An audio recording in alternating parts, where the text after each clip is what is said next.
देते हैं।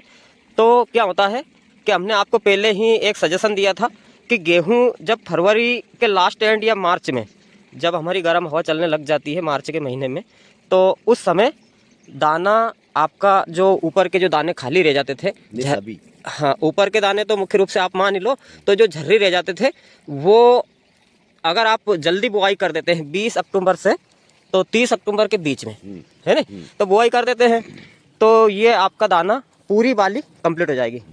यही है भाई साहब।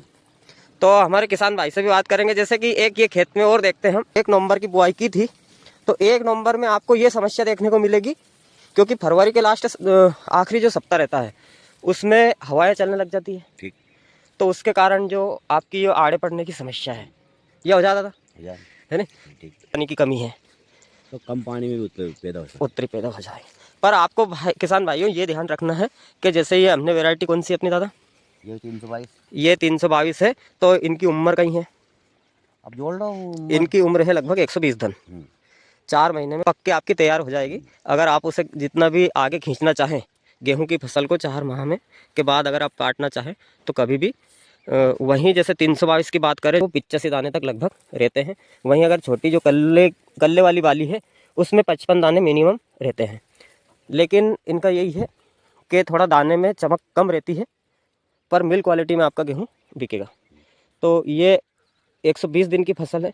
तो आप जैसे कि अगर लोकवन लगाना चाहो तो आप थोड़ा मालवा क्षेत्र की जहाँ बात कर रहे हैं, तो मालवा क्षेत्र में अगर लोकवन की वैरायटी लगाना चाहें तो लोकवन का क्या है कि वो 110 दिन में पककर तैयार हो जाती है, उनकी उम्र थोड़ी कम रहती है, तो आप नवंबर तक उसमें खींच सकते हैं। यही है बात। आधा नवंबर तक भी चल जाए, आधा नवंबर तक अगर पछेती अगर बुआई करना चाहते हैं, जैसे फिर ठंड की समस्या से टल जाती है। हाँ, अगर ठंड लपेट लिया तो फिर 7-8 कुंटल भी कोई हो। जैसे अगर आप, मैंने अभी एक वीडियो में बात करी थी समय में कौन सी दवाई का स्प्रे कर सकते हैं, तो जैसे कि किसान भाइयों मुख्य रूप से मैंने बताया था कि नीचे के पत्ते पूरे सूख जाते हैं, वहाँ तक सूर्य का प्रकाश नहीं पहुँच पाता है। ऊपर का जो आपका ये झंडा पत्ता है, फ्लैग लिप जिसे बोलते हैं, ये झंडा पत्ता ही पूरा खाद पानी इस गेहूं के दाने को देता है। तो आप इस पर 0050 का स्प्रे कर सकते हैं, जिसमें रहता है मुख्य रूप से पोटेशियम। तो पोटेशियम क्या करता है कि अंदर भोजन पड़ा है, आपने खाद पानी दिया है, जितने भी तत्व पड़े हैं ये पूरा क्या है तने के द्वारा इसको बाली के दानों को अच्छे से पोषित करेगा। तो पूरा जो रस है हमारी गांव की भाषा में कहें, जो इसके अंदर जो पूरा पोषक तत्व पड़े हैं वो पूरा ऊपर के जो दाने आपके झर्रे रह जाते हैं तो उसमें लाने का पूरा काम करेगा पोटेशियम, मतलब पोटास। तो आपको पोटेशियम का कब स्प्रे करना है, तो जैसे कि हम आपको दिखा दें, इस कंडीशन में जो ये गेहूं दिख रहे हैं हरेपन पे, इस कंडीशन पे अगर आप पोटेशियम मतलब 0050 का स्प्रे करेंगे तो जो पूरे इसका रस है वो ऊपर की बाली में वो लाने का काम करता है। जिस प्रकार से हार्ट अटैक के रोगी की नसें ब्लॉकेज हो जाती है इंसान में, उस प्रकार से ये वृद्ध पौधा हो जाता है, तब इसके भी नसें ब्लॉक हो जाती है। तो पोटेशियम यही काम करता है कि इसमें दानों में पूरा रस लाने का काम पोटेशियम का है।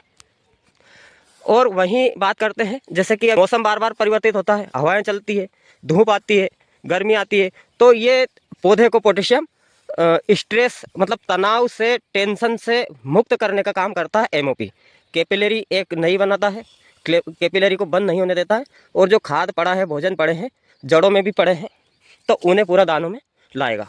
तो दानों पे अच्छी चमक रहेगी, तो इससे आपको मंडी रेट अच्छा मिलेगा। तो बात वही आती है पूरी कि हमें तो ज़्यादा से ज़्यादा पैसे चाहिए, तो दानों की क्वालिटी अगर बनाना है, चमक अगर लाना है, तो बात वही हो रही है कि पोटेशियम का आप छिड़काव ज़रूर करें।